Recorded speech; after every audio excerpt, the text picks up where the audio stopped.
class 7th B, and today I am going to tell a story about Gubbi Veeranna. Gubbi Veeranna ಅನ್ನೋರು ತುಂಬ ಪ್ರಸಿದ್ಧವಾದಂಥ ನಾಟಕಗಾರರು.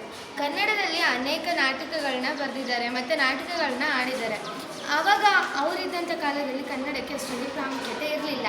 ಆದರೂ ಕೂಡ ಆ ಕನ್ನಡ ಭಾಷೆಯನ್ನು ಕಲಿತು ಬರೀಲಿಕ್ಕೆ ಓದಲಿಕ್ಕೆ ಕಲಿತು ಅದನ್ನು ನಾಟಕ ರೂಪದಲ್ಲಿ ಎಲ್ಲರಿಗೂ ಅಚ್ಚುಮೆಚ್ಚಿನ ಭಾಷೆ ಆಗೋ ತರಹ ಮಾಡಿದ್ದ ಕೀರ್ತಿ ಅವರಿಗೆ ಸಲ್ಲುತ್ತೆ.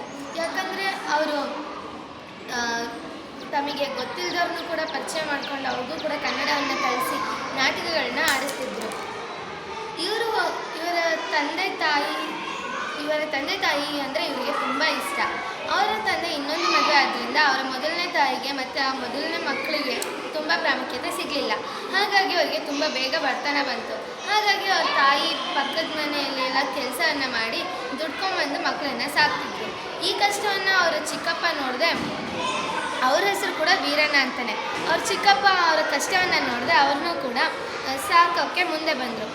ಅವರಿಂದನೇ ಇವರು ನಾಟಕ ಮಂಡಳಿಗೆ ಪರಿಚಯ ಆಗಿದ್ದು ಮತ್ತು ನಾಟಕ ಮಂಡಳಿಯಲ್ಲಿ ಕೆಲಸ ಮಾಡಿದ್ರು. ಇವರು 5-6 ವರ್ಷದಿಂದಲೇ ನಾಟಕವನ್ನು ಆಡ್ತಾಯಿದ್ರು. ಇವರು ನಾಟಕ ಆಡೋದಷ್ಟೇ ಅಲ್ಲ, ಅವರಿಗೆ ಎಷ್ಟು ನಾಟಕದ ಮೇಲೆ ಪ್ರೀತಿ ಇತ್ತೋ ಅಷ್ಟೇ ಪ್ರೀತಿಯನ್ನು ಓದಿನ ಮೇಲೆ ಕೂಡ ತೋರಿಸ್ತಿದ್ರು. ಇವರು ಹೆಂಗಸರ ಪಾತ್ರಗಳನ್ನು ಕೂಡ ಹಾಕ್ತಿದ್ರು.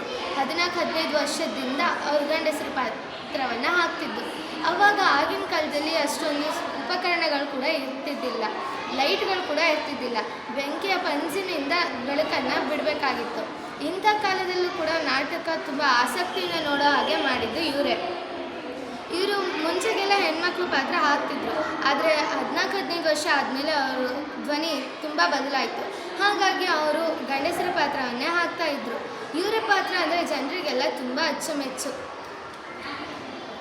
ಧನ್ಯವಾದಗಳು.